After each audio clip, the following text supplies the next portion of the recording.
Assalamualaikum warahmatullahi wabarakatuh. Pagi ini tanggal 7 Agustus. Alhamdulillah saya sehat. Mudah-mudahan semua saudara-saudaraku juga semua sehat. Ada beberapa hal yang dibahas pagi ini. Yang pertama, anak rentan tertular corona. Jadi postingan di YouTube 2 hari yang lalu, di mana ada seorang warga yang menyatakan memang sulit untuk anak-anak SD, SMP, sekolah gitu kan, belajar maksudnya kalau tidak ketemu di kelas gitu kan, walaupun dia ceritakan dengan cara-cara khusus. Ternyata koran hari ini menyatakan ini nih, ya. Keliru, seru banget nih.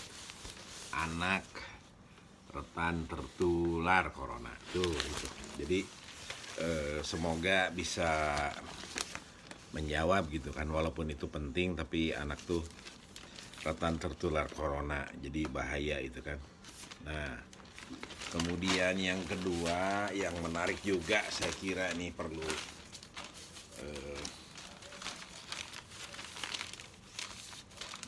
ini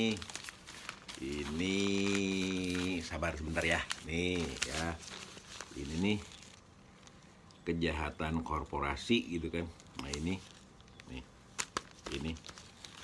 itu lebih berbahaya.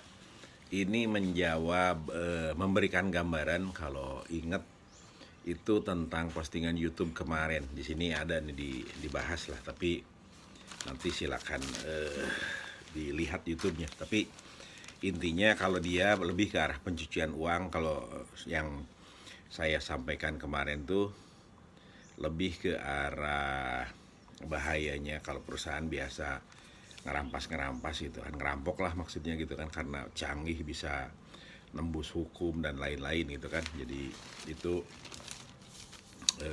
berbahaya banget. Nah juga nih disampaikan juga di sini momentum membongkar mafia hukum gitu kan. Nah, mafia hukum model seperti Joko Chandra mungkin banyak, tapi ada beberapa orang juga gitu kan. Nah, tetapi kalau di perampasan dan perampokan tanah itu jelas banyak banget gitu kan. Yang udah mulai disebut-sebut lah sama banyak orang. Jadi ini serius gitu kan. Nah, terus kemudian nih yang menarik aja kita ini ya. Sabar. Nah, yang ini, catatan untuk pemulihan ekonomi. Nah, ekonomi tuh ya. Jadi udah boleh masuk ke saudara-saudaraku sebangsa dan setanah air. Dari bulan Maret tanggal 2, sekarang sudah Agustus tanggal 7, April, Mei, Juni, 3, Juli, Agustus. Jadi Agustus sampai itu bisa dibilang udah 1 bulan April, 2 bulan Mei, 3 bulan Juni, 4 bulan Juli ya.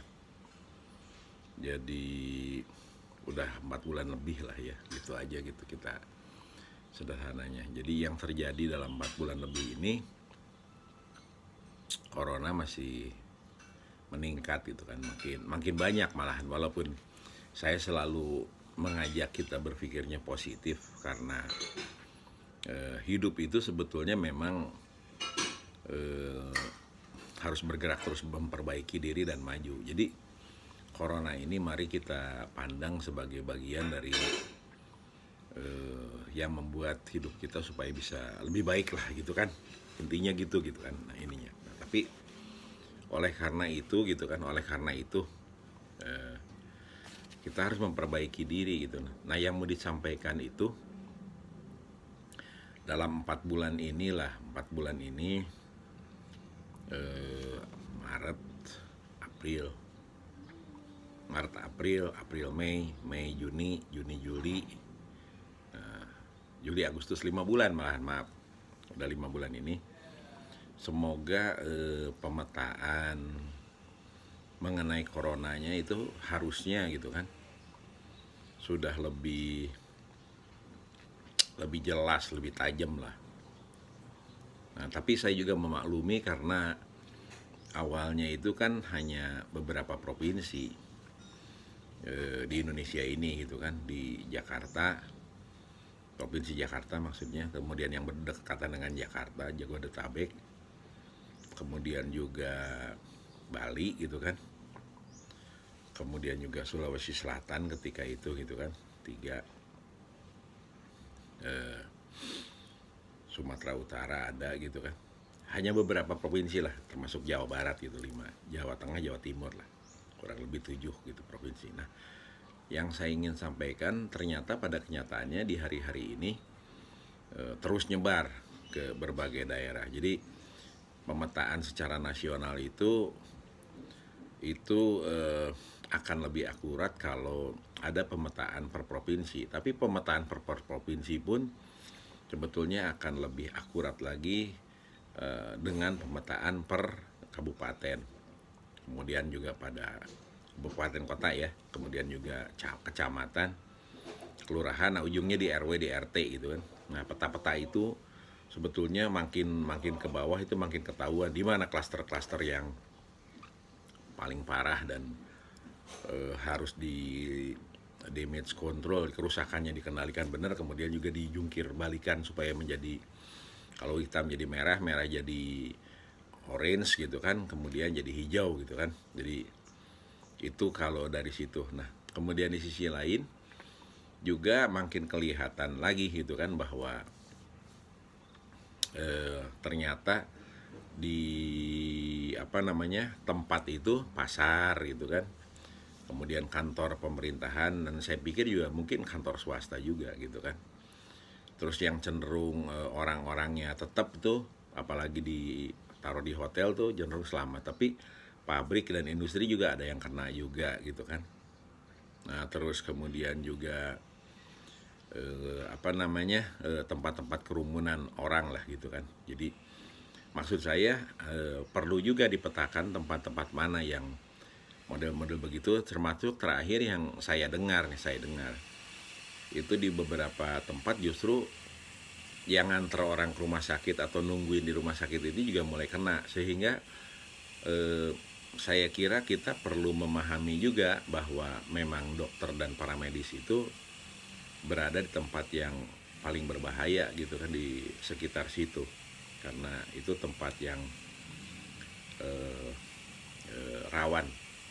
Dan kemarin di Jakarta juga ada beberapa tempat ditutup sementara. Saya ngalamin juga gitu kan, datang ke Komnas HAM, ternyata ada yang kena, datang ke DJKN ada yang kena.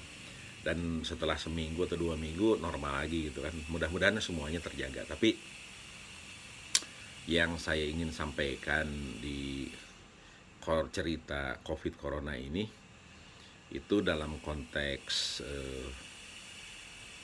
perkembangan itu bicara peta dan hal-hal yang lain. Nah, yang perlu juga disampaikan, kalau tadi mulai disebutkan usia-usia itu gitu kan, memang anak kecil termasuk rawan, tapi yang paling rawan itu adalah usia ya. Jadi makin usianya makin tua tuh makin kelihatannya rawan gitu kan. Jadi 35 sampai 59 dan di atas 60. Nah, di atas 60 yang paling banyak. Dan itu juga mungkin berkaitan dengan penyakit yang diidap gitu kan. Biasanya orang makin tua kan memang makin banyak penyakitnya gitu, karena berbagai hal lah, kurang olahraga, terlalu sibuk gitu kan, stres dan lain-lain. Jadi itu yang saya dapat. Saya kira masih banyak data yang lain yang bisa diolah dan dikelola dengan baik supaya nyampe ke masyarakat gitu. Dan ini juga barangkali cukup menjawab juga gitu kan, ada pertanyaan kawan, kenapa sih Kang PCR atau corona ini mesti Badan Intelijen Indonesia gitu kan yang nanganin gitu kan, mobilnya gitu kan dan tesnya gitu kan. Apakah ini karena anggarannya besar sehingga tidak diharapkan terjadi penyimpangan anggaran gitu kan, atau juga karena ini penyakit berbahaya sehingga bisa dikelola informasinya dalam arti cepat dianalisis, kemudian juga didapatkan prediksi, kemudian juga analisis untuk berbagai hal yang mencegah serta melindungi masyarakat gitu kan. Atau juga misalnya ini untuk biological war gitu kan, ada yang bilang gitu juga gitu kan.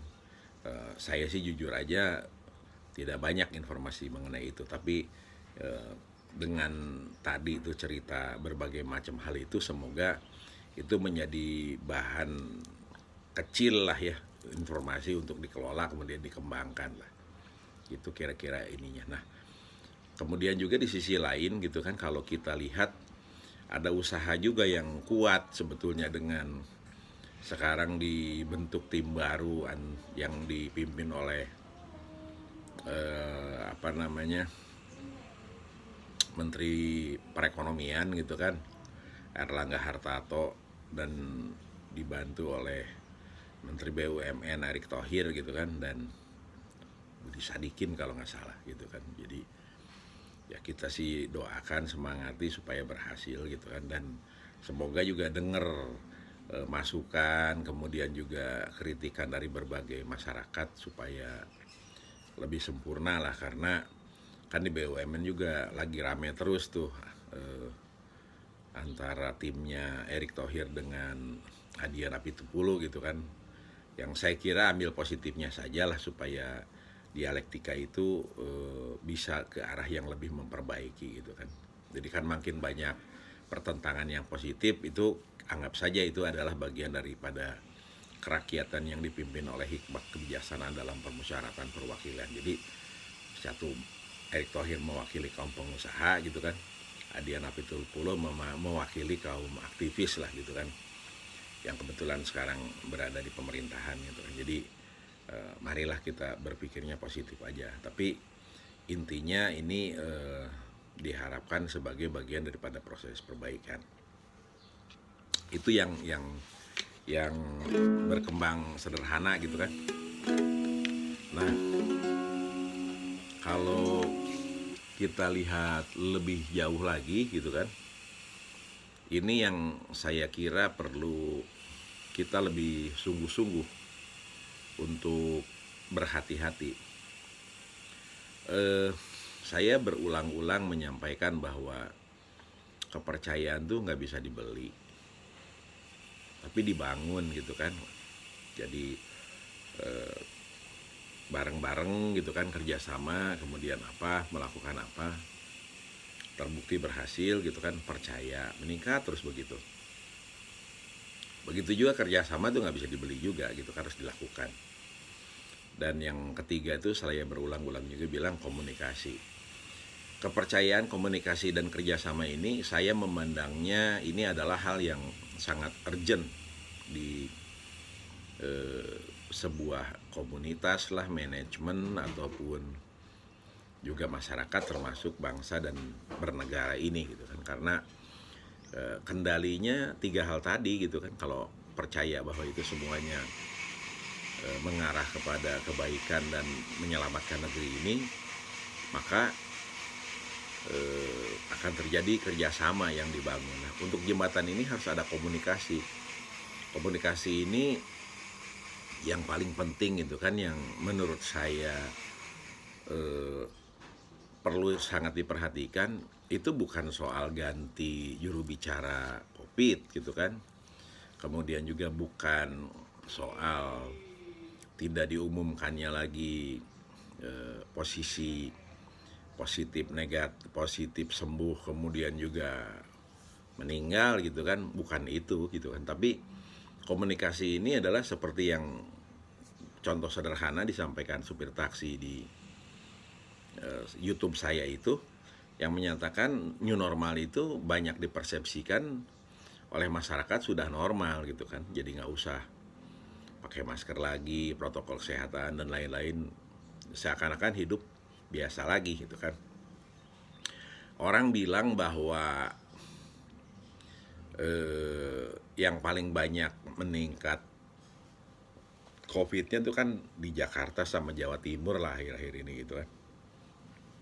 Nah, kalau kita jalan-jalan di jalanan gitu ya, itu teman-teman atau Bapak Ibu sekalian, saudara-saudara akan melihat bahwa sesungguhnya di Jakarta dan saya kira di kota-kota besar lah ya, yang pendidikannya warganya sudah cukup gitu kan, itu protokol kesehatan tuh ada gitu kan, termasuk masker, jaga jarak, kerumunan nggak dilakuin gitu kan, kerumunan itu masker dipakai gitu kan. Dan termasuk kalau kita masuk ke kantor pemerintah tuh ada sampai cuci tangan, udah pakai kaki ngegerakinnya, airnya, sabunnya. Saya kira ini sebuah kesungguhan gitu kan, termasuk ada semprot disinfektan juga gitu kan, kita lewat itu tuh ada gitu kan. Saya menemukan itu gitu kan di berbagai tempat gitu kan yang model-model seperti itu, dan saya kira ini bukti kesungguhan gitu kan bahwa, nah tetapi kalau kita jalan mulai ke Bekasi Utara gitu kan, kemudian ke ya tempat-tempat yang rada jauh-jauh lah gitu kan dari kota-kota gitu kan, itu yang pakai masker makin jarang. Terus kehidupan memang terlihat seperti biasa saja gitu kan ketika kami jalan sampai ke daerah-daerah. Dan saya kira justru sekarang persoalannya COVID ini makin melebar ke tempat-tempat yang sebelumnya tidak terjangkit gitu kan. Nah, termasuk juga yang di awal tadi saya sampaikan, mari kita lebih fokus juga untuk melihat apakah benar gitu kan informasi yang disampaikan kepada saya bahwa rumah sakit itu justru salah satu tempat klaster yang rawan untuk terjadinya penularan gitu kan. Nah, kita mesti tajam juga melihat gitu kan ada Profesor Gun Joko juga tuh, Gunawan Joko dari MIPA UI yang menyatakan bahwa, atau misalnya Prof. Raldi juga yang menyatakan corona itu sangat mungkin COVID itu airborne, artinya udara. Nah kalau udaranya di rumah sakit itu, misalnya rumah sakit kan sudah jelas rumah tempat orang sakit gitu kan, dan mudah-mudahan segera menjadi rumah tempat orang paling banyak sembuh gitu kan. Nah kalau pakai AC sentral, kemudian udara lebih banyak muter di situ, di rumah sakit itu ya memang rata-rata banyak orang sakit gitu kan. Jadi maksud saya secara sederhana saja, itu memang tempatnya orang sedang penyembuhan. Jadi kalau dengan desain pola yang selama ini ada, jika ini terbukti benar gitu kan bahwa banyak yang nganter sakit jadi kena sakit juga, kemudian juga seperti itu kan, ini perlu diperhatikan gitu kan. Walaupun kembali lagi saya kira saya mengingatkan bahwa yang sembuh itu kalau dari data yang disajikan tiap hari kita baca itu makin banyak gitu kan, dan yang meninggal meningkat juga tetapi makin tertahan. Nah, mudah-mudahan ini makin banyak sembuh. Jadi saya ingin menyampaikan bahwa kita sesungguhnya masih bertarung dalam arti menyembuhkan ini gitu kan dengan COVID. Dan bukan hanya itu, dalam konteks juga penyembuhan alternatif ya, mau pakai minuman kesehatan, herbal, probiotik dan lain-lain gitu kan, itu juga ada kesan gitu kan, ada kesan bahwa kita perlu berhati-hati lah gitu kan, karena kalau obat itu kan memang prosedurnya jelas gitu kan, tajam dan ada yang sangat rinci gitu kan, jadi nggak bisa jump to conclusion aja gitu kan. Tapi balik lagi yang ingin saya sampaikan tadi, dalam konteks ini kepercayaan itu penting dan kita harus makin tajam nih soal COVID, termasuk juga mengkomunikasikannya ulang-ulang terus begini. Bukannya pada nggak bisa bicara dan pinter, tapi saya sempat menyampaikan gitu kan, dan jadi bahasan yang saya kira mungkin dianggap lucu atau nggak tahu lah apa, tapi saya bilang informasi itu harus dikendalikan. Maksudnya dikendalikan tuh bukan berbohong, tapi ada tahapan dan ada step lah ya untuk seperti tadi gitu, misalnya kan tujuannya misalnya komunikasi new normal itu kan sebenarnya ya udah kerja dengan protokol kesehatan gitu kan, tapi apa istilahnya, lebih berhati-hati gitu kan. Bukan berarti jadi normal, tapi kita harus menerima juga ketika ada orang menyatakan bahwa di masyarakat itu dipersepsikan sebagai sudah normal gitu kan, dan ya kenyataannya memang banyak yang belum mengikuti protokol kesehatan itu, dan orang malah bilang katanya tidak disiplin, tidak patuh dan lain-lain. Tapi ini adalah bagian daripada proses untuk memperbaiki. Jadi yang paling tepat mungkin yang sekarang lebih didorong, kita harus berubah perilaku, kebiasaan gitu kan, dan budaya lah dalam konteks situasi yang seperti ini. Nah, saya ingin menyampaikan bahwa kenapa masih membahas COVID ini cukup bolak-balik gitu kan. Karena saya ingin kita semua gitu kan berhati-hati, jangan sampai ketika bencana itu datang bukan hikmah dan kemudahan yang kita dapat setelah bencana itu gitu kan. Karena bencana itu sendiri sebetulnya sungguh menyulitkan dan menyengsarakan.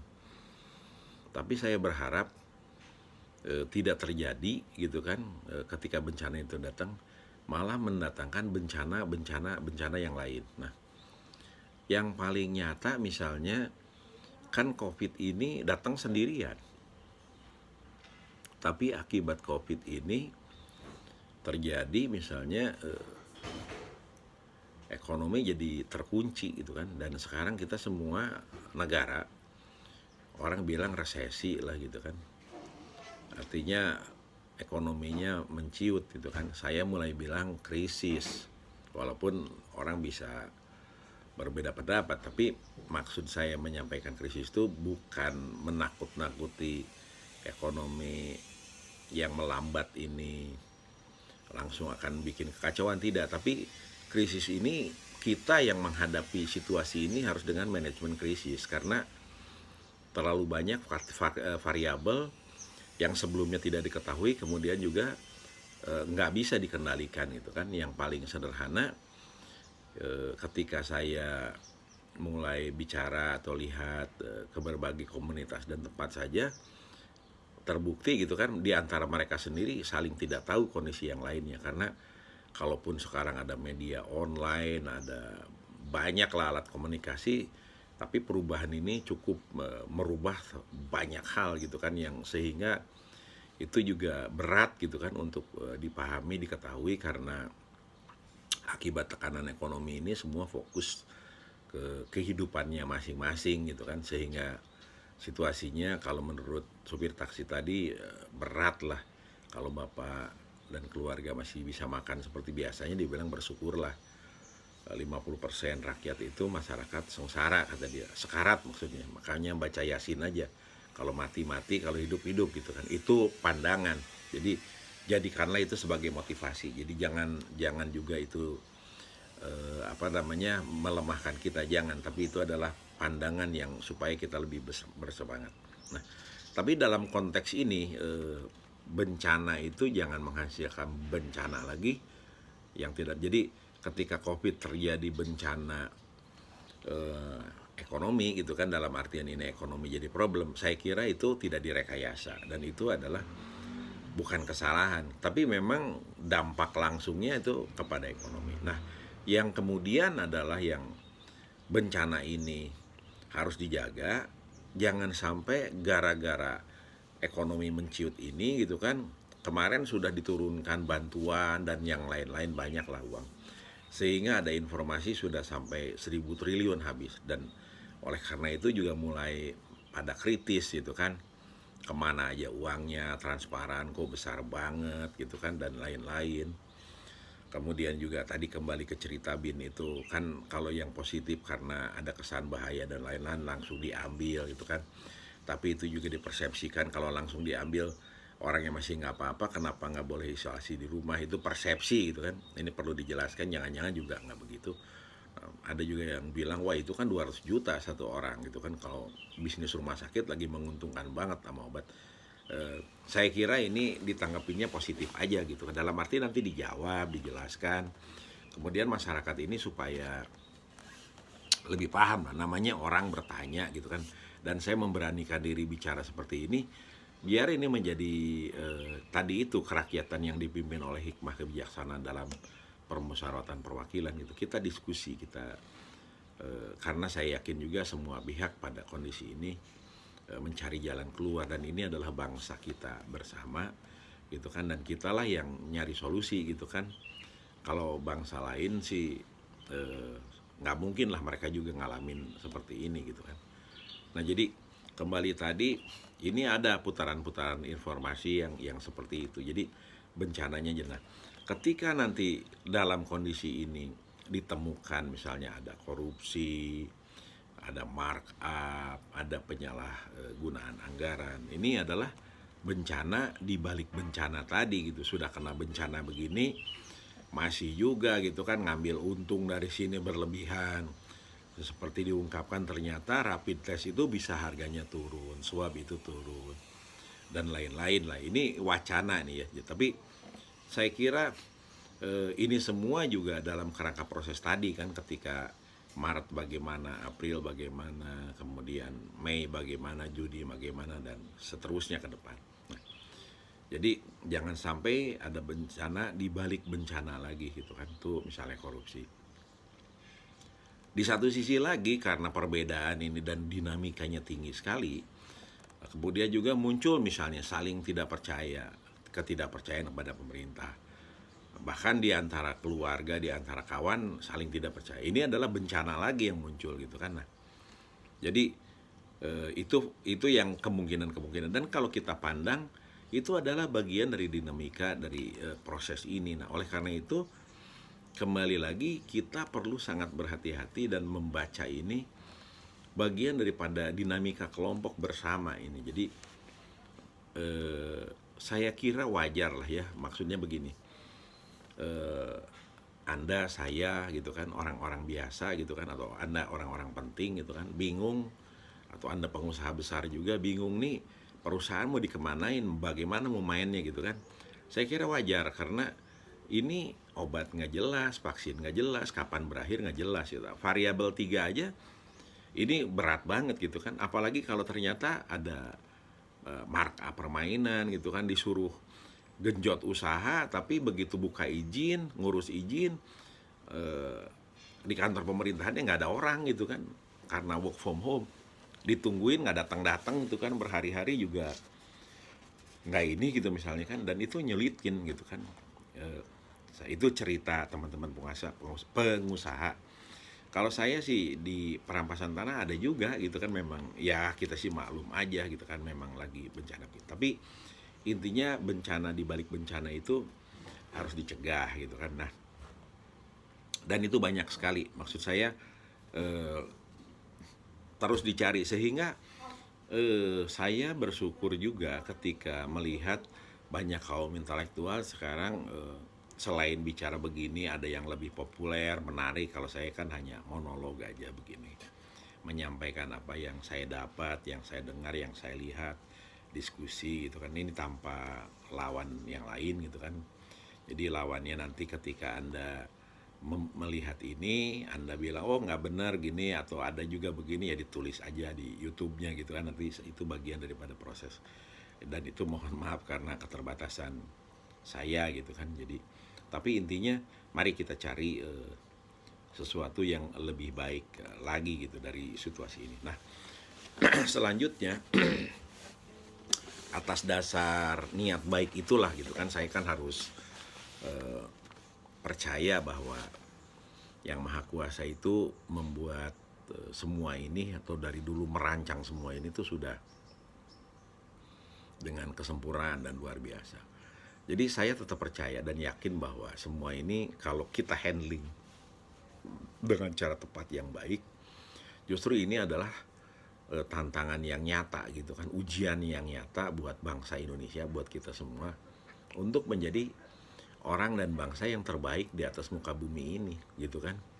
Kalau kita mampu mengatasi ini dengan cara yang terbaik, kemudian juga justru dengan menangani corona ini dengan cara yang luar biasa gitu kan, malahan banyak yang sembuh, kemudian juga biayanya terjangkau dan yang lain-lain. Maksud saya begini, dari yang barusan ya, dari yang barusan itu gini.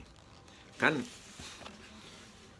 kalau kita lihat nih, mohon maaf, kalau kita lihat semua ini terjadi, katakanlah sekarang nih chaos. Chaos ini bukan karena ekonomi, tapi jelas karena COVID-19. Jadi problem yang paling nyata itu adalah COVID-19-nya. Nah, ekonomi itu adalah dampak daripada COVID.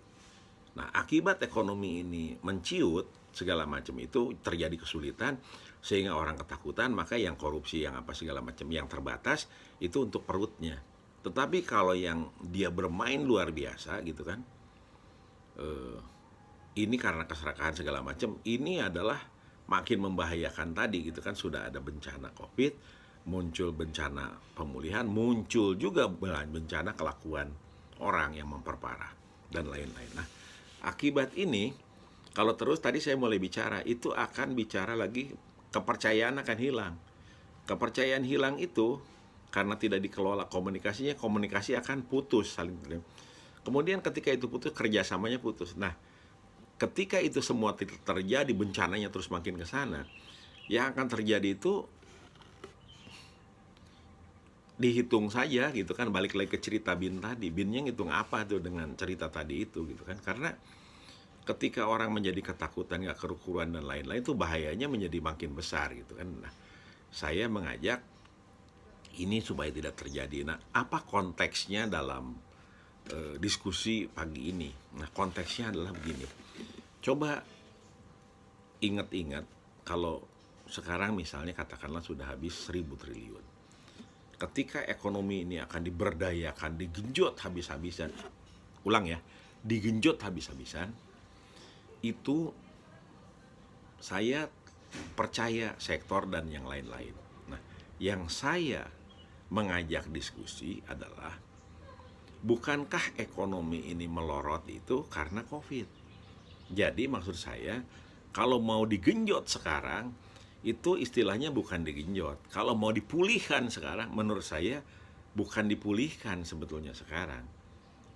Nah, menurut saya langkah yang kemarin itu, uang yang ada itu menjaga kesehatan, menjaga perutnya masyarakat yang utama, itu yang sudah tepat. Jadi sekarang itu dijaga, misalnya masyarakat tetap bisa katakanlah belajar di rumahnya, atau misalnya ada yang ke kantor yang dekat di kampung gitu, ke apa di dia ya intinya tidak ngumpul, tapi itulah internetnya gitu kan, dibikin internet jadi ini. Tapi intinya adalah menjaga damage controlnya ini gitu kan. Nah, ekonomi itu apa? Maka di titik-titik tertentu bukan dipulihkan, tetapi dijaga dulu supaya ini tidak ambruk. Karena ketika uang digelontorkan habis-habisan sekarang lagi di sektor ekonomi ini, dalam pemahaman saya tadi bencana itu, maka kita akan plus habis. Kenapa? Bukan di korupsi, belum tentu. Tetapi ketika di produk apa segala macam itu, ini belum tentu juga akan bisa dipasarkan gitu kan, kecuali di titik tertentu lagi lebih tajam lagi yang memang ini sangat spesifik. Misalnya contoh gini, Indonesia itu tiap tahun butuh impor sekian, mulai dari sayuran, buah-buahan, apa, sampai ke barang industri, barang raw material, dan banyak pasti listnya itu di Kementerian Perindustrian, Kementerian Perdagangan, Kementerian Pertanian, dan lain-lain. Itu di list. Nah, untuk mencegah supaya barang impor tidak datang, kemudian terjadi kelesuan, kematian, dan macam-macam di industri, di orang di Indonesia, maka pemerintah itu sekarang berusaha keras supaya impornya kalau nggak usah datang pun nggak apa-apa, atau sedikit pun datang nggak apa-apa, tapi industri atau kehidupan di dalam negeri bisa bertahan. Itu benar. Tapi kalau sekarang digenjot ini mau tiba-tiba melesat ke atas, jangan-jangan malahan melorot ke bawah kemudian ambles. Nah, saya ngajak diskusi ini gitu kan karena mohon maaf informasinya buat saya terlalu sedikit gitu kan, karena ya palingan baca koran gitu kan, lihat media online, diskusi gitu kan, nonton TV gitu kan, nonton itu pun diselang-sela, diseling-seling kegiatan gitu kan. Tapi yang ingin saya sampaikan gitu kan, jangan lagi nanti ketika ini digelontorkan besar gitu kan, sekarang udah 1.000 triliun gitu kan, nanti berapa ribu triliun lagi gitu kan akan dimainkan ini. Nah, kenapa? Karena 3 hal tadi tetap hari ini belum ketahuan. Kapan berakhirnya itu tergantung vaksin dan obat gitu kan. Terus apakah akan lenyap corona itu gitu kan, saya nggak tahu gitu kan. Nah, tetapi apakah akan muncul juga daya tahan dari masyarakat misalnya kan terhadap COVID dan corona ini, saya nggak tahu gitu kan. Tapi maksud saya ada variabel-variabel yang tetap nggak pasti. Nah, ketika ini pikirannya digenjot juga kan, hari ini misalnya saya baca itu ternyata di kota Tegal yang sebelumnya bisa dikendalikan gitu kan, mulai muncul COVID ini. Nah, saya percaya jadi ini sebenarnya seperti efek tsunami gitu kan ini, atau gempa gitu kan, itu masih terus jalan ini, masih. Nah, ini belum berbalik ke arah di mana pemulihan. Itu persepsi saya, mohon maaf. Persepsi saya seperti itu. Jadi ketika tadi Jakarta naik terus gitu kan, Jawa Timur naik terus, tergantung dari tes COVID-nya gitu kan, naik terus. Nah, saya punya persepsi ini belum di puncak terus turun, tapi ini masih naik terus. Nah, tetapi juga barangkali perlu diteliti lebih jauh gitu kan. Apakah benar juga kalau positif itu pasti parah gitu kan? Atau yang positif itu mesti harus masuk rumah sakit gitu kan?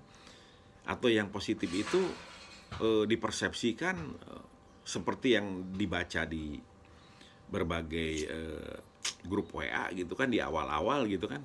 Nah, itu yang saya kira di komunikasi tadi gitu kan, diteliti lebih tajam tadi, itu sangat penting gitu kan. Jadi kalau positif ternyata disuruh makan di rumah, kemudian dijagain, dikurung di rumah, kemudian juga makan probiotik atau vitamin E atau vitamin C apa gitu kan, dengan protokol yang diajarkan kepada masyarakat biar bisa sembuh sendiri gitu kan, itu kan akan mengurangi rumah sakit menjadi beban gitu kan. Kasihan juga dokter, perawat, dan yang lain-lain itu kan. Marilah kita menyingkirkanlah pikiran bahwa dengan kondisi bencana begini ada orang-orang yang sesungguhnya berjuang gitu kan, berjibaku, dipersepsikan ngambil keuntungan banyak gitu kan. Nah, tapi marilah kita memandang bahwa ini memang situasi yang sulit bagi kita semua gitu kan. Jadi saya ngajak pada semuanya ini dibaca tahapannya tuh, tahapan itu. Nah, saya juga percaya di seluruh dunia ini sekarang belum balik lagi gitu kan. Katakanlah misalnya Tiongkok sudah aman, sudah ini, ya udah itu hebat, disyukuri aja gitu kan. Karena kita juga tidak perlu memandang bahwa kita bisa langsung jam seperti itu ke sana, karena di Wuhan di lock itu ketika itu dikunci gitu kan misalnya, walaupun nyebar ke sana kemari ini, nah mereka berhasil. Nah, dengan uang tentara dan segala macamnya, nah itu kita pandang aja hebat gitu kan. Tapi ketika kita lihat Amerika terus menaik dan tetap percaya diri walaupun yang meninggalnya banyak, yang kenanya banyak, kita juga perlu belajar gitu kan.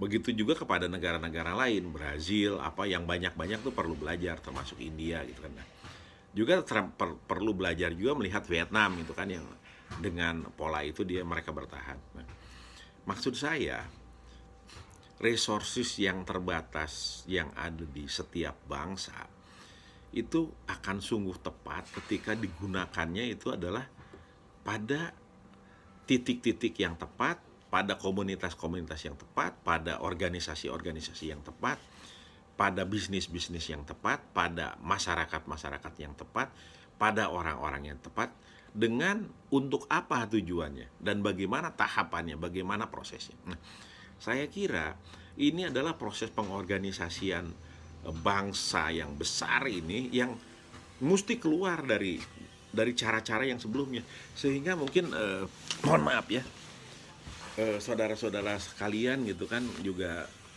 teman-teman, mohon memahami ketika saya misalnya sebenarnya ini jalan aja gitu, saya juga nggak sengaja gitu kan. Jadi ketika di 2018 gitu kan, 2017, setelah saya mengalami sakit itu, saya diajak untuk keliling gitu kan, karena ada perampasan tanah. Saya memilih tidak langsung bicara dengan teman-teman yang ketika itu duduk sebagai pejabat kemudian juga menyelesaikannya dengan tingkatan itu, tapi saya memilih keliling, lihat ke sana kemari. Nah, tapi hari ini juga saya tidak bicara perampasan tanahnya. Yang saya ingin sampaikan begini, dengan saya mengikuti cara masyarakat ke sana kemari, saya nggak cerita gitu kan, apa yang pernah saya lakukan, saya siapa saya gitu kan, saya ngalir aja gitu. Itu beberapa kali saya diusir, "Bapak ngapain kesini?" gitu. Wah, saya bilang lucu juga, zaman mahasiswa aja gitu kan, kalau saya ketemu pejabat gitu kan, bahkan menteri gitu kan, itu malah kita yang diundang, malah kita yang diminta bicara gitu kan, karena ya kita kan ngomongnya yang baik, yang bener lah gitu kan, yang apa adanya gitu kan. Nah, itu saya ngalamin. Jadi di kementerian gitu masuk diusir, "Bapak di luar aja." Saya ketawa aja gitu kan. Terus atau orang datang gitu kan, dia marah-marah karena bukan karena dia datang sekali dua kali gitu kan, karena setiap datang itu nggak dilayanin lah, gampangannya gitu gitu kan. Cuman ditelepon, kemudian orangnya ganti-ganti terus dan progresnya nggak maju gitu kan, akhirnya harus demo gitu kan. Itu saya ngalamin. Atau juga ketika diusir, ternyata tamu sebenarnya nggak datang, saya duduk di luar, malah akhirnya tuan rumahnya keluar ngajak diskusi, setelah itu malahan ngundang kami gitu. Itu saya ngalamin sekarang dengan teman-teman. Termasuk juga di awal-awal misalnya kalau kami cerita itu 5 menit 10 menit gitu, karena kami belum terstruktur, ya mereka bilang maaf waktunya habis dan ini. Nah, tapi makin ke sini saya bersyukur gitu kan, dengan teman-teman malahan rata-rata kita nggak boleh pulang tuh kalau bertamu, digali gitu kan perjalanan apa yang dialami dan dilakukan teman.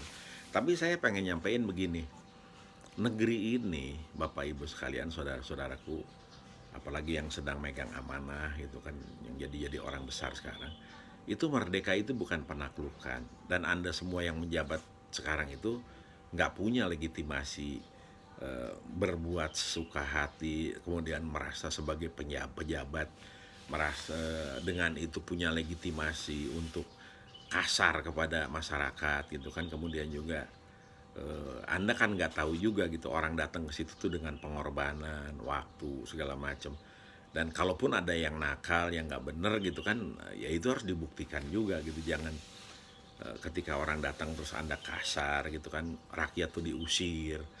Terus kemudian juga kalau nggak bisa memenuhi keinginan atau program yang Bapak Ibu sekalian sudah gariskan, itu mesti dihantam pakai tentara, pakai polisi, itu pakai senjata. Saya kira janganlah begitu gitu kan, karena saya ulang lagi, negeri ini tuh basisnya itu ada kearifan lokal, ada kesepakatan, ada keikhlasan. Dan jelas di Pancasila itu semua kita ini basis awalnya itu adalah ketuhanan yang Maha Esa. Jadi semua ini punya Tuhan, Tuhan yang Maha Kuasa gitu kan, termasuk corona dan lain-lain ini. Itu Tuhan yang Maha Kuasa. Kemudian juga kita kedepankanlah kemanusiaan yang adil dan beradab gitu kan. Jadi orang udah datang rapi, udah tua-tua gitu kan, diusir, ya janganlah begitu gitu kan. Kan apalagi nggak ngamuk-ngamuk, di situ juga diem gitu kan. Ya kalau nggak diajak ngomong ya dengerin gitu kan. Jadi janganlah gitu kan, rakyat itu apalagi orang datang dari Papua, dari Kalimantan, dibiarin bolak-balik gitu kan. Di Jakarta hidupnya jadi luntang lantung gitu kan, karena habis lah ngurusin birokrasi ini gitu kan, karena tadi itulah work from home lah, inilah itulah gitu kan. Tapi yang ingin saya sampaikan, berlakulah baik dan benar gitu kan. Kalau seperlunya silakan itu, kemudian juga tegas, itu bagus gitu kan. Tapi jangan juga misal, aduh maaf, kebijakan ini kebijakan yang orang-orang masa lalu. Ya nggak begitu gitu kan. Anda jadi pejabat itu kan institusi, bukan orang gitu kan. Jadi inilah gitu kan, atau misalnya Anda ngerti sendiri lah gitu kan. Tapi maksud saya, perlakukanlah masyarakat itu dengan baik. Nah, ini adalah hikmah ketika ya kita keliling apa adanya gitu, nggak cerita, nggak janji. Tetapi semua itu adalah pelajarannya. Nah, sebenarnya dalam keliling yang kita apa adanya, saya juga mensyukuri ternyata banyak orang baik dan cerdas di birokrasi itu. Jadi ketika udah ngobrol 3 menit, 5 menit, mereka kaget gitu kan, akhirnya diskusinya sehat. Dan berikutnya ya diterima dengan baik gitu kan. Termasuk di DPR juga gitu, banyak yang kayak gitu. Tapi saya ingin menyampaikan hal ini gitu kan, karena ada juga surat yang nggak dijawab-jawab gitu kan. Kasarnya, gue punya kekuasaan terus lo mau apa gitu kan. Atau juga ketika ada keputusan pengadilan misalnya, dia bilang nggak, gue maunya begini gitu kan. Ketika ditanya kenapa begitu, ya nanti kan banyak konsekuensi hukum gini. Saya bilang ini lucu juga, ada proses pengadilan begini-begini yang terbuka dan transparan gitu kan. Beda misalnya dengan keputusan pengadilan, tanah Anda nggak pernah dijual, terus menurut pengadilan jadi punya orang lain. Nah, itu perlu dipertanyakan tuh, gimana tuh. Dan itu pasti bukan salah pengadilan, tapi salah yang ngasih rekomendasi sehingga pengadilan ngambil keputusan seperti itu. Karena pasti ada saksi ahlinya tuh. Jadi di situ sebetulnya persoalan-persoalan, dan itu pada cerita yang lain lah. Kembali lagi ke cerita diskusi pagi ini soal COVID dan pemulihan ekonomi, saya ngajak gini. Saya kira saya sendiri misalnya, menurut sahabat saya, Kang, lu masih percaya aja sama pemerintah gitu. Ini terbuka nih, lu masih percaya aja. Saya bilang gini, bos, kita tuh oleh agama yang pertama, kalau bicara masyarakat itu, Allah tuh bilang bahwa umat manusia ini diciptakan beragam, macam-macam suku dan lain. Artinya kita harus saling menghargai dengan siapapun gitu kan. Jadi jangan bilang lu Arab, lu Niger, lu Cina lo gitu. Jangan. Justru kita harus saling menyayangi, saling berkomunikasi yang baik supaya semuanya hidup. Nah, dalam konteks Indonesia ini tanah surga dan negeri surga, apalagi di pembukaan undang-undang dasarnya dinyatakan secara jelas bahwa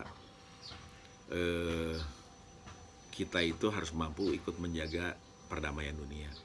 Kemudian juga pengalaman saya ketika kerja sama teman-teman yang dari berbagai negara, kalau ditanya apa persiapannya, ya saya pasti udah siap-siap lah. Tapi yang saya ungkapkan selalu, saya bilang ya kalau orang Indonesia itu yang awal itu punya keinginan luhur, jadi niatnya baik. Ini kalau nggak ketemu baiknya ya dibayar berapa aja, kita nggak mau lah gitu kan. Kemudian yang kedua, usaha dan kerja keras serta kreatif, itu kedua. Artinya dengan tim kerakyatan yang dipimpin oleh hikmah kebijaksanaan tadi, cari hikmah atau cari kebenaran atau cari yang paling tepat. Berdapat. Kemudian saya bilang yang terakhir, ya semoga ada berkat rahmat Allah yang Maha Kuasa di tim ini, di kerja ini. Nah itu awal-awalnya banyak yang jadi tertawa. Tapi ketika berjalan berbagai prestasi atau ini bisa selesai, mereka bilang kenapa bisa begitu? Itu irasional katanya. Terus mereka bilang, Anda kok pasrah begitu tipenya? Saya bilang enggak. Karena saya diciptakan dan sampai hari ini saya masih ada. Kemudian kalau saya feedback menilai perjalanan hidup saya, itu sungguh banyak keluar biasaan yang sesungguhnya kalau saya lihat dari titik ini, itu banyak hal yang ajaib, dan saya percaya itu Allah Subhanahu wa Ta'ala yang menolong, memberikan hidayah dan berkah itu. Jadi kalau bicara saya, kita lihat aja tuh, nih saya bilang, if you look at the animal, the eyes of animal, saya bilang try to find yourself in their eyes, saya bilang. Jadi kalau lo lihat mata-mata binatang, saya bilang lo lihat itu, kemudian carilah Anda di dalam mata itu gitu kan. Nah, maksudnya apa? Kalau itu Anda lihat, itu sebetulnya sesungguhnya seperti Anda melihat diri Anda sendiri. Jadi bisa jadi dengan keterbatasan kita, sesungguhnya nyawa itu semuanya sama. Jadi punya yang Maha Kuasa, nyawanya ya. Jadi ruhnya itu punya yang Maha Kuasa. Makanya disampaikan juga manusia jangan terlalu pusing lah sama ruh gitu kan. Jadi kemudian juga istri saya sendiri gitu kan, dan mertua saya itu kalau nanam tuh hampir selalu jadi dan subur. Dia bilang saya ajak bicara tanaman itu gitu kan. Nah, kalau kita lihat di Muslim, Nabi Sulaiman memang bisa ngajak bicara apapun, tapi itu hidayah Allah. Jadi ruh itu, nyawa itu Allah. Nah, kembali manusia diciptakan beragam, memang sudah ditakdirkan begitu gitu. Jadi kita jangan rasial. Apa konteksnya? Konteksnya adalah di dalam rangka bahwa kita ini gitu kan tidak boleh merasa benar sendiri gitu kan, dan harus istilahnya apa ya? Istilahnya itu adalah fokus gitu kan. Jadi ke yang tadi saya sampaikan itu bisa diselesaikan lah. Jadi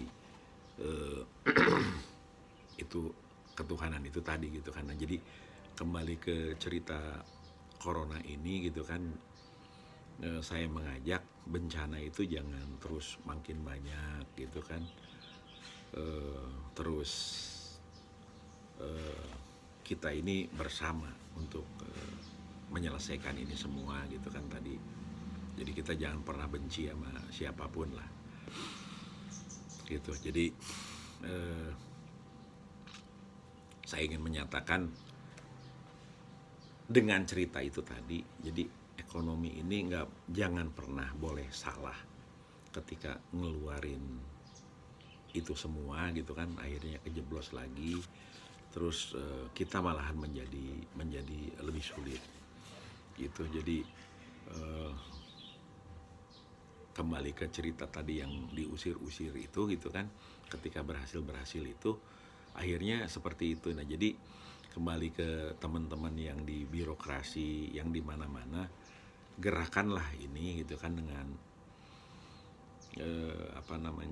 keinginan luhur, kemudian juga semangat yang luar biasa, sehingga semuanya bisa berjalan dengan baik. Nah, kembali lagi ke yang saya sampaikan yang paling urgent dalam konteks hari ini gitu kan. Jadi ekonomi ini kalau memang benar-benar mau genjotlah supaya ke sektor-sektor yang tidak boleh ambruk gitu kan, tidak boleh ambruk. Tapi kalau mau ini dipacu maju, marilah kita fokus, COVID-nya harus selesai. Jadi kita sabar dengan terus berusaha keras dengan supaya ini tidak ambruk gitu kan. Tetapi fokus penyakit ini harus bisa ditangani gitu, karena awalnya itu adalah di penyakit ini gitu persoalannya di penyakit ini gitu kan. Jadi kalau misalnya sekarang mau genjot ekonominya gitu kan, itu kalau nggak salah-salah tidak mengganti tadi apa yang saya bilang, substitusi ekspor yang darurat, yang apa segala macam gitu kan, itu malah bisa bahaya gitu kan. Jadi balik lagi saya tadi di ujung-ujung itu kepada binatang pun, karena kita merasa sebenarnya nyawanya dari sana gitu kan, harus menghargai. Apalagi kepada orang gitu kan, Anda binatang Anda tendang, kemudian pohon Anda cacah-cacah aja nggak boleh, apalagi orang gitu kan. Jadi balik lagi ke orang yang datang dari daerah, dari mana-mana, ketika mereka ngomongnya baik, niatnya baik, ya harus dilayani lah dengan baik. Dan ketika presidennya menginstruksikan untuk bergerak cepat, tolonglah ini dibantu supaya memang bisa bergerak cepat. Tetapi saya sarankan pada sektor-sektor yang benar-benar urgent dulu gitu kan, supaya tidak berkembang uang habis kemudian juga ambruk gitu kan. Jadi semoga kita semua tetap sabar, tetap kreatif gitu kan. Tolong sekitar rumahnya gitu kan, keluarganya dan teman-temannya, ketika Anda mampu gitu kan, makin banyak nolong itu kan bakal Anda untuk di akhirat juga. Kalau Anda survive gitu kan, ya Anda selamatkan keluarga Anda gitu kan. Tapi marilah kita kurangin untuk memaki orang lain, menyalahkan orang lain itu kan, atau menganggap orang lain tidak baik gitu kan. Lebih baik kita mendorong semua makin baik dan mencegah bencana di balik bencana itu tidak terjadi. Nah, yang terakhir saya ingin menyampaikan kali lagi, ekonomi itu beriringan dengan corona. Jadi Anda genjot ekonomi kayak apapun, kalau coronanya terus makin buruk situasinya, yang positif dan meninggal makin banyak, saya kira orang akan give up gitu kan.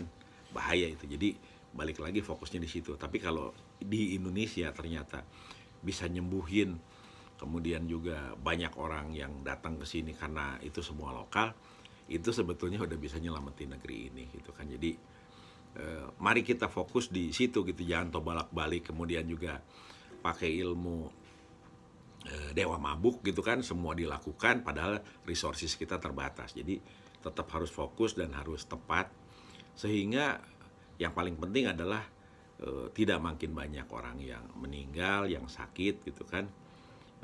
Kita bisa jaga itu, karena saya ulang lagi, ini terus masih tsunami ini masih terus terjadi kemana-mana gitu kan, belum terlokalisir dan belum berhenti gitu kan. Dan lihat pengalaman negara lain itu juga malahan ada yang kesannya bolak-balik, walaupun mereka udah nggak ngejerit lagi, cenderung diem dan meredam, berusaha, karena sekarang semuanya berusaha.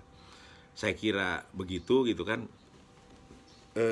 Mohon maaf nih, saya jadi banyak ngabisin pulsa juga, ngabisin biaya, tapi saya berharap dengan sharing seperti ini ya nggak usah dijawab juga tidak apa-apa, tapi paling tidak ketika langsung ada implementasi di lapangan yang untuk masyarakatnya Bapak Ibu sekalian pimpin, terima kasih banyak gitu kan, karena ya tujuannya kita sama-sama beribadah gitu kan, mencari kebaikan di atas muka bumi ini, dan kita hindarilah hal-hal yang bisa membuat kerusakan di negeri ini gitu. Saya kira demikian. Semoga bermanfaat. Terima kasih atas waktunya, dan kalau Anda suka, di like, di share, di subscribe gitu kan, subscribe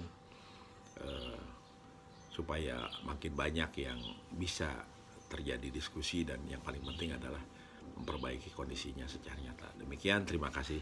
Assalamualaikum warahmatullahi wabarakatuh.